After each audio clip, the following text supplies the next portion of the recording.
سلام دوستان عزیز، من علی هستم و خیلی خوش اومدین به این ویدیو و خیلی خوش اومدین به استادیو بازیسازی آیکود. قبل از هر چیزی حتما این ویدیو رو لایک بکنید و همینجور سایر ویدیوها رو حتما لایک بکنید و چنل رو سابسکرایب کنید اگه سابسکرایب ندارید و روی زنگوله بزنید تا اولین نفری باشید که از ویدیوهای جدید من با خبر میشید. خب در این قسمت ما قصد داریم که نحوه ساخت آیکون برای هر اسلحه‌ای رو و هر ابزاری رو در آنریل انجین یاد بگیریم که ما چطوری میتونیم یک آیکونی رو برای اسلحه هامون بسازیم و از اونها در ویجتمون بتونیم استفاده کنیم که من فقط ساخت عکس رو بهتون آموزش میدم، دیگه بقیه کارها به عهده خودتونه و البته با ما همراه باشید چون داخل ویدیوهای ترد پرسن من یه قسمت هایی رو در واقع کار میکنم برای ویجت. یک ویجت هایی رو ما قرار طراحی بکنیم و خیلی به یو آی برسیم. خب در مرحله اول من میام یه دونه فولدر اینجا درست میکنم. ما فرض میکنیم که این فولدر یو آی خودمونه، همون جایی که ویجت هامون ما قرار میدیم. یه دونه فولدر دیگه من اینجا درست میکنم، اسمش میذارم آیکون میکر. دقت داشته باشید این هیچ ربطی به حالا سری آموزش های ترد پرسن شوتر یا مثلا آر پی جی نداره، این آموزش کاملا مستقله. من اینجا آیکون میکر رو ساختم و میام اولین چیزی که میسازم یه دونه بلوپرینت از نوع اکتوره، اسمش رو میذارم بی پی آیکون میکر و بازش میکنم. یک ابزاری داریم، یک دوربینیه که کار فیلم برداری و عکس برداری رو برای ما انجام میده و از این ابزار ما قرار خیلی استفاده ها داشته باشیم. دوستان عزیزم کامپایل میکنم و البته نه زود بود برای کامپایل کردم ولی مهم نیست. خب اگر که اسلحه‌ای که شما دارید حالا یا ابزاری که دارید اسکلتال میشه که اسکلتال مش رو انتخاب میکنید، اگر استاتیک میشه استاتیک مش رو انتخاب میکنید. من اسکلتال مش رو انتخاب میکنم و کار دیگه که ما اینجا انجام بدم بیام بگم که خب شما یه دونه اسکن میخوای، ببخشید عذر میخوام، یه دونه پلین میخوای، پلین این پلین برای نمایش دادن آیکونی که داره ساخته میشه. پس ببخشید این چرا هنگ کرده؟ بله درست شد، خیلی به شدت لگ داره، نمیدونم متوجه میشید یا نه. حالا درست شد. خب این بیاد اینجا به این صورت و حالا ما هیچ مدلی الان نداریم، من یه مدل باید ایمپورت بکنم. خب ما آیکون رو وارد کردیم، حالا من یه داخل اسکلتال مش آیکون خودم رو ببخشید مدل خودم رو که وارد کردم، مدل خودم رو میام اینجا ایمپورتش میکنم. اسمش چیه؟ KA74 و به این صورت که میبینید دوستان عزیز. خب یکم من اینو بهش فاصله میدم به این صورت و کار دیگه من باید انجام بدم اینه که بیام یه دونه پلین دیگه بذارم. خب من این پلین رو اسمشو میذارم بک‌گراند، ببخشید شد وی بک‌گراند، من وی آخرش رو پاک کنم. خب و اینو میذارم پس زمینه کارمون. خب این میاد اینجا و به این شکل من یکم سرعت دوربین رو کم بکنم. خیلی عالی.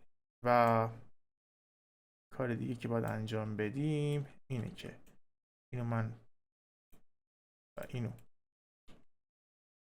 کم اینو بیارم نزدیکش کنم. بله خب ببینید دوستان عزیزم، ما میخوایم از روش کروماکی استفاده کنیم برای ساختن آیکونامون، یعنی یک پرده سبزی پشت سوژه و بعد میتونیم اون پرده سبز رو حذفش بکنیم تا این آیکونی که ما داریم میسازیم به صورت ترانسپرنت باشه بک‌گراندش.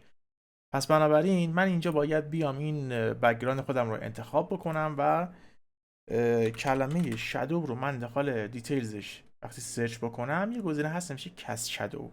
هیچ سایه‌ای ببخشید آره این اشتباه کردم، این بک‌گراند نباید بهش بدیم، فقط برای بک‌گراند ما باید یک قسمت لایت داره بیایم اینجا و اینجا لایت چنلش رو کلا برداریم که نور هیچ تأثیری توی بک‌گراند نداشته باشه و کم رنگ نشه، پر رنگ نشه، چون ما قرار این رنگ اینو سبزش بکنیم.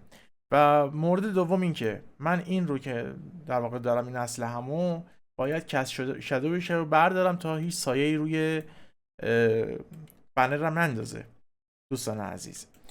خب این کاری که انجام دادیم ما میریم سراغ مرحله بعدی.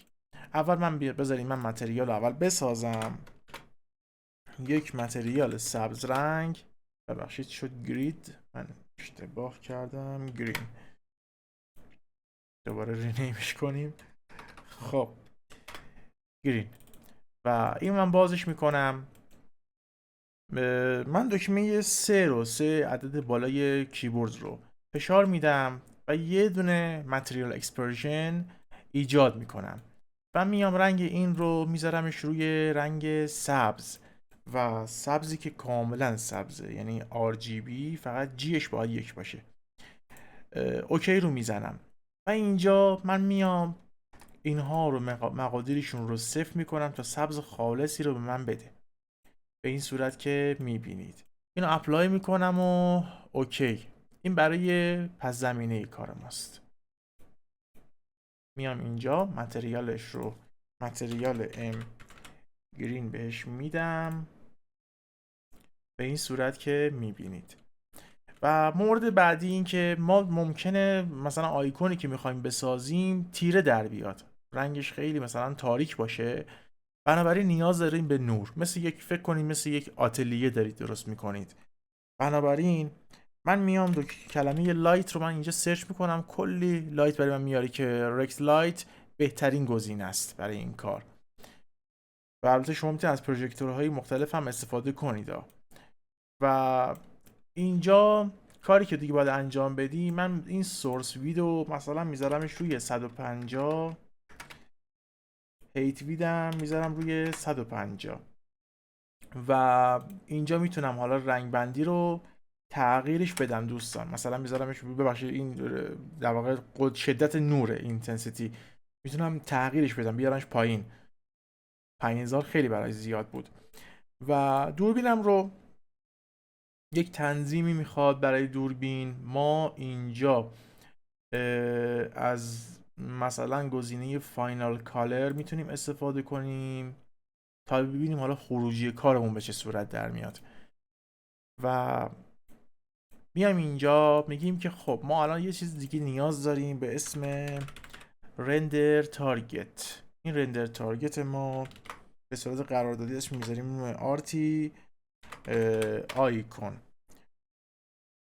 و اینو من وقتی که بازش بکنم دوستان عزیز، اگر من حالا میخوام تست بکنم، ببینید خودتون دست به این چیزها هیچ کدومش نمیزنم تا داخل تست متوجه این مسائل بشید. خب من اینجا دوربین رو انتخاب میکنم و اینجا تکسچر تارگت رو برابر با رندر تارگتی که ساختیم میکنم. آرتی آیکون بود دیگه اسمش، بله اینجا داریمش. به این صورت میبینیدش. و حالا کاری که با بکنیم برای اینه که این متریال، این در واقع پلینی که اینجا داریم نمایش بده بهمون. این قراره مثلا تلویزیون ما باشه، یه همچین حالتی داره.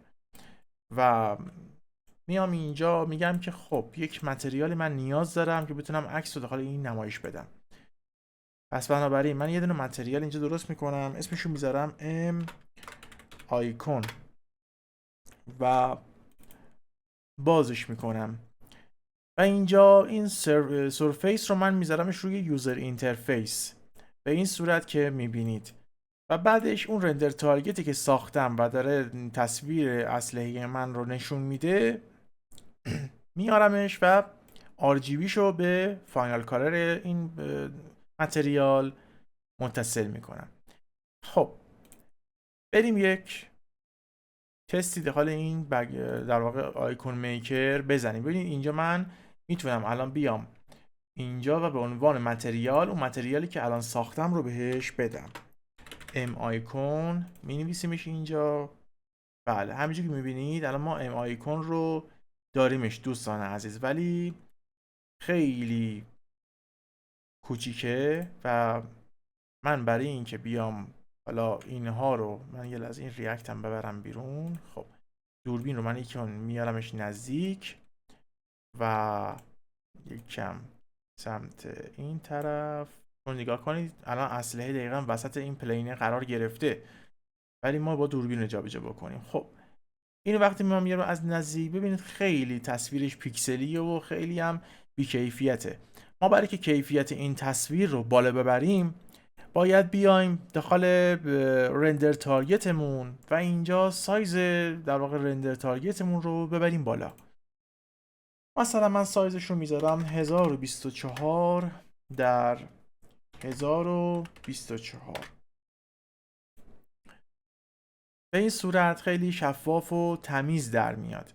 و مورد بعدی دوستان عزیز، من برای اینکه بتونم از این در واقع عکسی که الان گرفته بیام و خروجی PNG، خروجی که هم ویندوز بتونه بازش بکنه هم فتوشاپ بتونه بازش بکنه، باید بیام حتما این گزینه رندر تارگت فرمت رو روی مثلا RTF RGBA 8 مثلا قرار بدم. این کاری که بکنم میتونم با فرمت PNG عکس خودم رو خروجی بگیرم ازش. خب این تا اینجای کار. و ممکنه مثلا داخل خروجی که میخواین بگیرید عکس شما تیره باشه. من حالا برای اول کار قبل از که بخوام حالا تست بکنیم این قضیه رو، من این رکت لایت و اینتنسیتیشو میذارم روی 0 و نوری بهش نمیدم و توی چیزی که من دارم میبینم به این صورته. و حالا بریم ببینیم که وقتی که این بیام ازش یک خروجی بگیریم به چه صورت در میاد. ببینیم برای خروجی گرفتن من حالا چون که این فرمتشو تغییر دادم همین مستقیما میتونم از اینجا کراس کلیک بکنم asset action و اینجا اکسپورت بکنم و به فرمت PNG ببینید به فرمت PNG میتونم ذخیرش بکنم روی دسکتاپم میریزمش سیو و برمیگردیم میایم اینجا اینو بازش میکنیم. بله همون چیزی شد که میخوایم. بعضی موقع ها میبینید یه اسلحه هایی دارید که میخواین جزئیات مثلا اسلحه کاملا مشکیه یا خیلی مثلا متریالش خیلی رنگش مشکیه، اون موقع اون رکت لایت رو میتونید اینتنسیتیشو مثلا بذارید رو 200 300 1000 و دیگه بسته به سلیقه خودتون هست. خب وقتی که این کار رو انجام داد ما میام چیکار میکنیم؟ میام وارد فتوشاپش میکنیم. این الان آماده است این تصویر. من الان وارد فتوشاپش میکنم و منتظر میشیم تا فتوشاپ باز بشه و بهتون بگم به چه صورت ما این بک‌گراند رو جدا سازی میکنیم ازش و قراره چی کار باش بکنیم. خب حالا این کاری که برای ما انجام داد، ببینید دوستان عزیز، از نسخه CC فتوشاپ به بعد اومد یک در واقع هوش مصنوعی به این فتوشاپ دادن شرکت ادوبی و اینجا دو تا گزینه داره، یکی select subject یکیش remove background. حالا ما اگر از remove background استفاده بکنیم خیلی دقتی نداره، میاد مثلا حالا یه قسمتایی رو حذف میکنه ولی یه قسمتایی رو نباید حذف کنه حذف میکنه اشتباهی. ببینید مثلا من اینو حالا میزنم تا ببینیم حالا خروجی کار به چه صورته. ببینید مثلا قنداق اسلحه رو کلا حذف کرد، بعد این قسمت مال ماشه رو کلا حذف کرد. حالا من کنترل زد میزنم برمیگردم روی حالت عادی خودش. بهترین کار ببینید این سبز یک نواخت باز هم نیست، یعنی باز هم اون سبز یک نواختی ما میخواستیم باز نیست. برای این کار من یک روشی رو بهتون میگم برای جداسازی سوژه از بک‌گراند. من اینجا سلکت رو میزنم و میام اینجا کالر رنج رو انتخاب میکنم و یک همچین در واقع کادری واسه من باز میشه. ببینید الان این اومده بک‌گراند رو کاملا انتخاب کرده و دور تا دور اسلحه رو مشخص کرده. حالا من برای که دقیق تر بشه این قضیه، ببینید یک حاله انگار داخل این دور اسلحه‌ای ما وجود داره. من این در واقع قطره چکان رو میزنم روی قطره چکان مثبت و میام و اطرافش رو حالا هر کجا داخل این عکس میبینم که مثلا وجود داره رو داره مثلا به صورت حاله نشون میده رو من میام انتخاب میکنم. حتی داخل این قنداق اسلحه.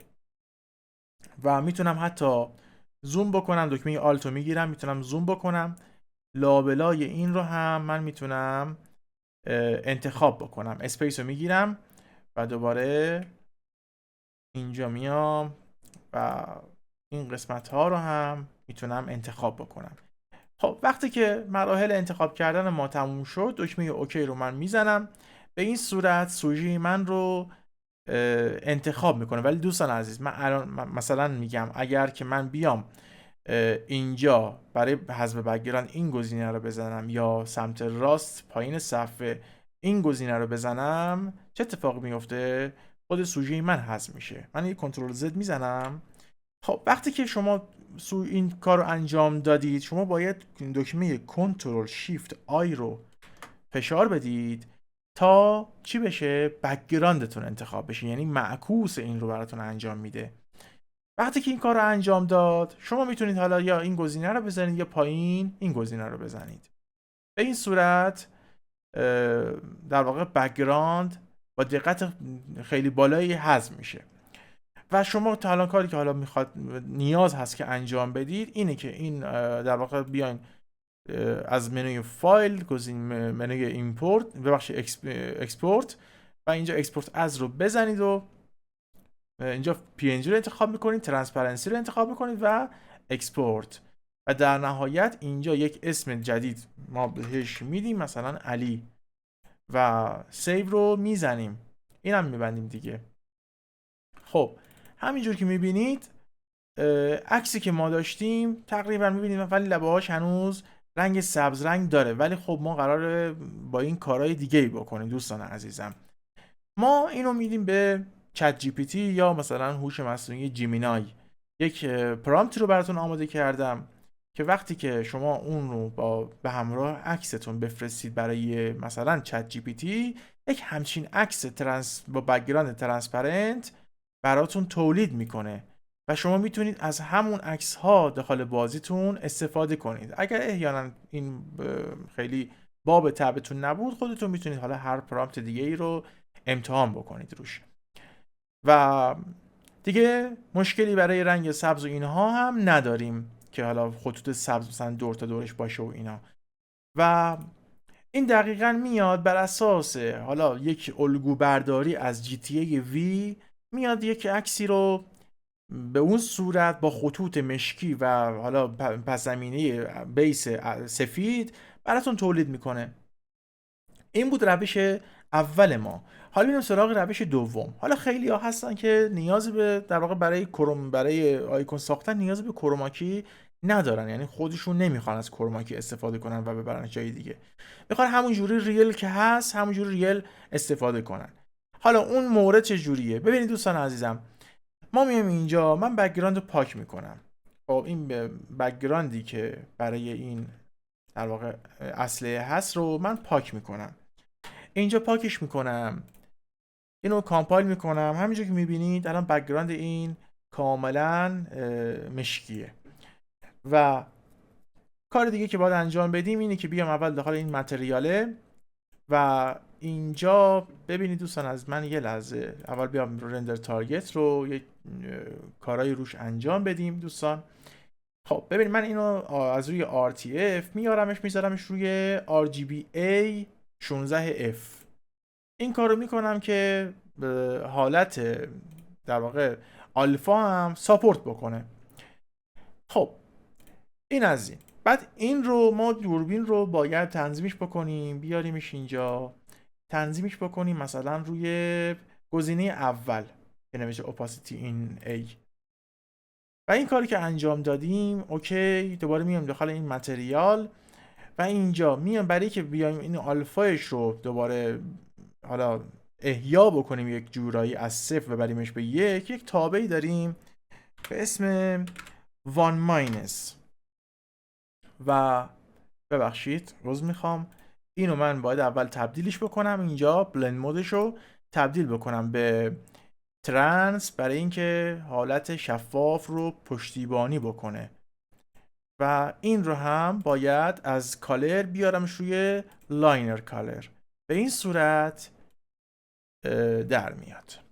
خب وقتی هم که میایم داخل در واقع اون رندر تارگتش به این صورت نمایش میده. خب چیز خاصی، چیز عجیبی نیست دوستان عزیزم. و اینجا هم که میبینید که هیچ بک‌گراندی نداره. ما الان مثلا یه دونه پلین هم که بیایم اینجا اضافه بکنیم، یه دونه پلین میایم اضافه میکنیم براش به این صورت. اینو من میارمش روی 90، میبرمش و میارمش پشت سلاحمون. به این صورت که میبینید دوستان عزیزم. خب الان من اینو کامپایل که بکنم، ببینید این با بک‌گراند سفید کامپایل نمیشه دوستان عزیزم. این الان این رندر تارگت اصلیشه. الان از این راست کلیک میکنم، روی این راست کلیک میکنم و اینجا کریت استاتیک تکسچر رو انتخاب میکنم و وقتی که بازش بکنم تکسچر ایجاد شده رو به این صورت نمایش میده. میام پایین، اینجا مین آلفا رو میذارم روی 1، اینم میذارم روی 0 و همینجور که میبینید الان بک‌گراند نداره و من میتونم از همین توی بازیم استفاده بکنم. و حالا اینجا کامپرژن رو من میذارمش مثلا روی یوزر اینترفیس 2D، توی تکسچر گروپ هم میذارمش روی یو آی. اینو سیو میکنم و به این صورت تکسچر من آماده است. ولی من نمیتونم از این خروجی حالا PNG که من میخوام رو بگیرم. ببینید PNG جوری خروجیشون. ولی خب اگر مثلا شما به فرمت EXR بیاین اینو ازش اکسترکت بکنید و حالا بیارید حالا سیستمتون و ببرید حالا فتوشاپ، اسلحه‌تون رو با بک‌گراند مشکی بهتون نشون میده و اون دردسر داره برای جدا سازیش اینا، چون اسلحه ها خودشون بدنشون مشکی هست. ولی برای اون که بخواستید حالا یک آیکون شخصی ساز براش درست بکنید، باید حتما با اون روشی که بهتون گفتم رو بیارید، پرده کرماکی داشته باشه و ببرید داخل حالا فتوشاپ، بتونید راحت بک‌گراندش رو حذف بکنید. امیدوارم که از این آموزش لذت برده باشید. حتما این ویدیو رو لایک بکنید، کانال رو سابسکرایب بکنید و روی زنگوله بزنید تا اولین نفری باشید که از ویدیوهای جدید من با خبر میشید. پس تا ویدیو بعدی، فعلا بابای.